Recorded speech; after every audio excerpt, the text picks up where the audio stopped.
The radio crackled at 1:56 hours, a sound so ordinary it almost disappeared into the hum of electronics aboard the Russian intelligence ship Ivan Khurs. The Black Sea stretched endlessly in every direction, dark and featureless, a void that swallowed light and sound alike. The crew on night watch moved through their routines with the practiced indifference of men who had done this 1,000 times before. Check the radar. Monitor the frequencies. Log the readings. Nothing ever happened out here. Nothing real. Just ghosts in the electromagnetic spectrum and the occasional fishing trawler stumbling too close to restricted waters. The Ivan Khurs was not built for glory. It carried no missiles that could level cities, no guns that could shred aircraft from the sky. It was a listener, a collector, a ship designed to exist in the shadows of warfare, pulling secrets from the air with its forest of antennas and sensor arrays. In a conflict where information was currency, the Ivan Khurs was a vault. But vaults, no matter how secure, are only as safe as the walls that protect them. Hundreds of kilometers away, in a room that smelled of stale coffee and electrical heat, Ukrainian operators sat in near silence, their faces illuminated by the pale glow of computer monitors. They were not soldiers in the traditional sense. No uniforms pressed to perfection. No medals on their chests. Just tired eyes, steady hands, and the weight of a mission that could not afford mistakes. On their screens, 3 small icons moved across a digital representation of the Black Sea, each one representing a drone that had departed the coastline minutes earlier. These were not the drones of science fiction, sleek and menacing. They were improvised machines, hulls cobbled together from plywood and composite materials, powered by engines scarcely louder than a lawnmower. They had no pilots, no crews, no capacity for fear or hesitation. Just guidance systems, fuel tanks, and enough explosive payload to make their existence matter. They rode so low to the water that waves broke over their decks, washing across sensors and cameras, but still they pushed forward, stubborn and relentless, driven by code and purpose. At first, the Russian coastal radar registered nothing unusual. The sea is never truly empty. Birds skim the surface. Weather patterns create false echoes. Waves themselves can confuse sensors designed to detect metal and heat. But then a duty officer noticed something. 3 contacts. Small. Moving. Inconsistent. He leaned closer to his screen, adjusting gain and sensitivity, trying to decide if what he was seeing was real or just another trick of the electromagnetic world. He hesitated. In a war where drones had become routine, where every fishing boat could be a disguise and every radar blip could be a decoy, hesitation was survival. But protocol was protocol. He reported the contacts. The message moved up the chain. Within minutes, a Ka-27 helicopter lifted from its coastal base, rotors beating the night air, rushing toward the coordinates to confirm what sensors could only suggest. Search. Identify. Report. And if necessary, engage. Because out here, in this contested stretch of water, assuming the best case was a luxury no one could afford. The drones continued their advance, oblivious to the machinery of defense now turning its attention toward them. Their navigation systems processed GPS coordinates, wind resistance, wave height, and battery consumption with cold mathematical precision. They made no speeches. They carried no flags. They were instruments, executing a task as simple as it was dangerous. Reach the target. Survive as long as possible. And if survival is impossible, force the enemy to work for every meter of defense. Behind the screens, the Ukrainian operators watched telemetry data scroll past. Battery percentages ticking downward. Distance to target shrinking. Signal latency creeping upward. No one spoke. There was nothing to say that the numbers were not already saying. They had sent these drones into the dark knowing full well that some would not return. That was the calculation. That was always the calculation. 3 drones against an intelligence ship, its escorts, its defenses, and the entire Russian naval apparatus monitoring the Black Sea. The odds were never in their favor. But odds, as they had learned, were not the point. Disruption was the point. Uncertainty was the point. Making the enemy expend resources, reveal capabilities, and operate under constant pressure was the point. Aboard the Ivan Khurs, the first radar warning arrived through encrypted channels. Possible surface drones. Bearing confirmed by helicopter reconnaissance. Not a drill. Not a false alarm. The captain ordered heightened alert, and the ship transformed in seconds. Watertight doors slammed shut. Crew members sprinted to battle stations. Radar arrays shifted into focused search modes.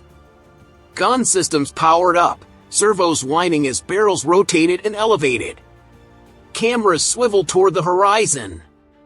The comfortable routine of intelligence gathering evaporated, replaced by the electric tension of imminent combat. The Ka-27 helicopter swept low over the water, its sensors probing the darkness, and within moments the pilot confirmed visual contact. 3 small craft, wakes cutting through black water like scars. No running lights. No identification. Just movement and intent. The helicopter radioed coordinates back to the ship and to the nearest patrol boat, which turned hard and accelerated toward the intercept zone, throwing white foam high into the air. The clock was now running in both directions. Time for the drones to close the distance. Time for the defenders to react. And somewhere in that narrow window between detection and detonation, the outcome would be decided. The first Russian patrol boat reached the engagement zone with its searchlights blazing, cutting brilliant tunnels through the darkness and transforming night into a surreal theater of light and shadow. Guns rotated, locked onto the nearest drone, and opened fire.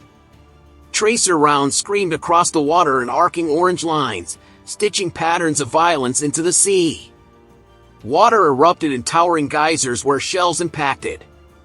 The noise was overwhelming, mechanical, relentless. The drone did not flinch because it could not. It had no capacity for fear, no instinct for self-preservation beyond the cold logic programmed into its guidance system. It simply continued forward, adjusting course when waves pushed it off track, correcting speed when sensors detected obstacles. And then, inevitably, the barrage found its mark. Shells tore through composite hull and circuitry. The drone shattered in a bright flash of fire and metal fragments before disappearing beneath the waves. One down. But the lesson was already written in the water. You can stop one drone. The second drone adjusted its course, not through human intervention but through pre-programmed contingencies designed to exploit exactly this kind of situation. If the direct path is blocked, take an oblique approach. If defenses concentrate on one vector, shift to another. It was not intelligence in the human sense. It was adaptation through code, through algorithms tested and refined over months of trial and error. Aboard the Ivan Khurs, the crew worked with focused urgency. Radar operators called out bearings. Gun crews tracked targets. Officers coordinated with the helicopter and patrol boat, building overlapping fields of fire. The ship's defensive systems had been designed to handle threats far larger and faster than a plywood drone. Cruise missiles, aircraft, torpedoes. But the designers had not fully anticipated the challenge of something so small, so low to the water, so cheap to build that losing 10 was acceptable if one got through. The drone pressed forward through the gauntlet. Guns opened fire again, filling the air with steel and noise. Tracer rounds crossed and recrossed, weaving deadly patterns. Searchlights tracked. Radar locked. And for a moment, it seemed the defenses would hold. For a moment, the mathematics favored the ship. And then the drone closed the final meters. The explosion was not catastrophic. No towering fireball. No cinematic blast that splits a warship in half. Just enough force to buckle steel, shatter antennas, and send shockwaves through sensor arrays. The Ivan Khurs shuddered. Alarms shrieked. Systems rebooted with frantic electronic chatter. Damage control teams scrambled. The ship did not sink. It remained afloat, operational in the most basic sense. But for a vessel whose entire purpose was gathering intelligence, even moderate damage was a mission kill. Antennas were bent. Receivers were offline. Data collection capabilities were compromised.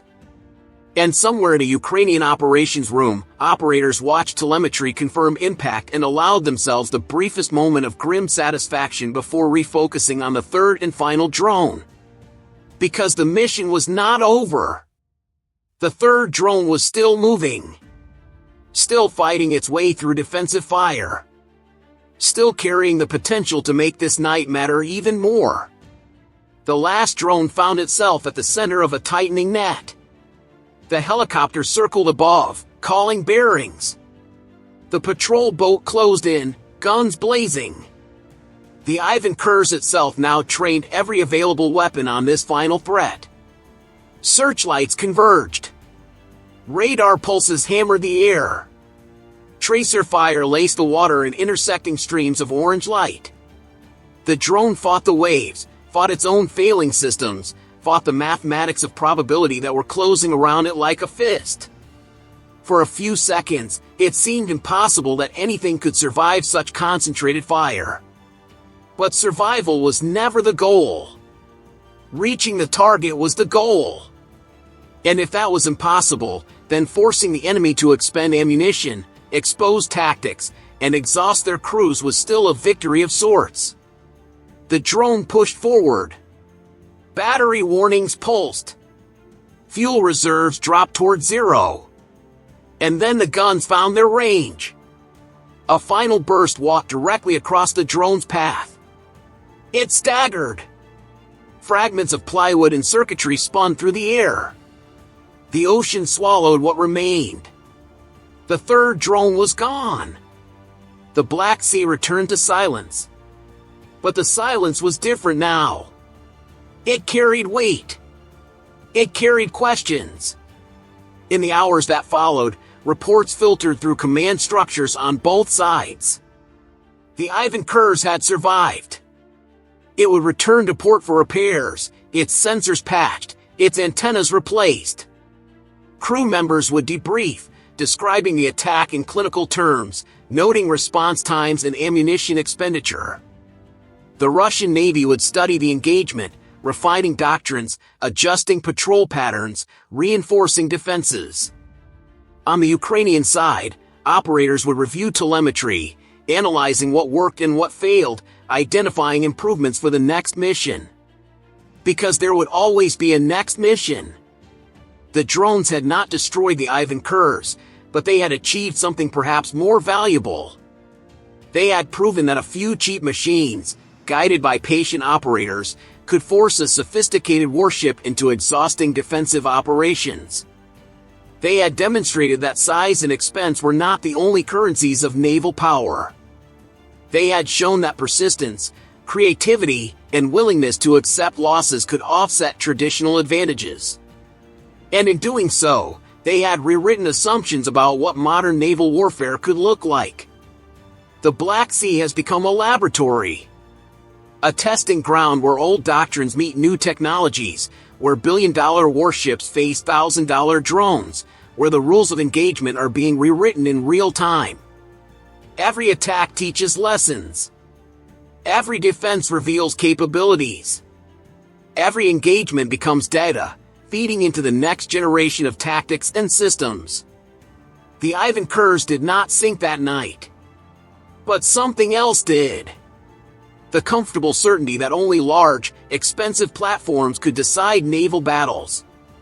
That assumption slipped beneath the waves quietly, without fanfare, joining countless other discarded doctrines that could not survive contact with reality. And as satellite images later confirmed the ship's continued operations, analysts on both sides understood the real story. This was not about one ship or one attack. This was about the future. About how wars would be fought when anyone with technical skill and determination could field weapons that forced even superpowers to adapt or die.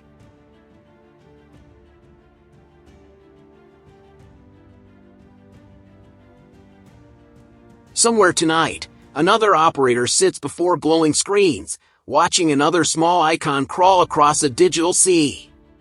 Somewhere tonight, another crew stands watch, scanning horizons for threats that ride too low for comfort. The Black Sea keeps its secrets. The waves wash away evidence. But the war remembers everything. Every tactic tested. Every weakness exposed. Every lesson learned. And the question that hangs over these dark waters is not whether the next attack will come. It is whether the defenses will be ready. Whether the adaptations will be enough. Whether the side that learns fastest will be the side that survives. Because in a conflict where wooden hulls can threaten steel warships, where code can outmaneuver missiles, where patience can defeat firepower, the only certainty is this. The battle for the Black Sea is not over. It has only just begun. And the next wave is already forming on the horizon. Exactly how you defend yourself. Not when they gather data on your response times, your weapon systems, your patterns. Not when they prove that forcing you to react perfectly, every single time, is a strategy that costs them almost nothing and costs you everything. So here's what I want you to think about. If you were sitting in a command center right now, watching radar screens light up with contacts that might be drones or might be nothing, what would you do? How many false alarms can you respond to before your crew stops taking them seriously? How much ammunition can you expend on cheap decoys before you're defenseless against the real threat? And most importantly, how do you win a war where the enemy's greatest weapon isn't what they're launching at you, but the uncertainty they're forcing you to live with every single night? Drop your thoughts in the comments. Tell me if you think traditional naval power still matters or if we're watching it become obsolete in real time. And if you want more deep analysis on the conflicts reshaping modern warfare, hit that subscribe button because we're just getting started. The next drone strike could happen tonight. The next tactical evolution could change everything tomorrow. And out here, where the horizon meets the unknown, the only people who survive are the ones paying attention. So the question isn't whether you found this interesting. The question is, are you ready for what comes next?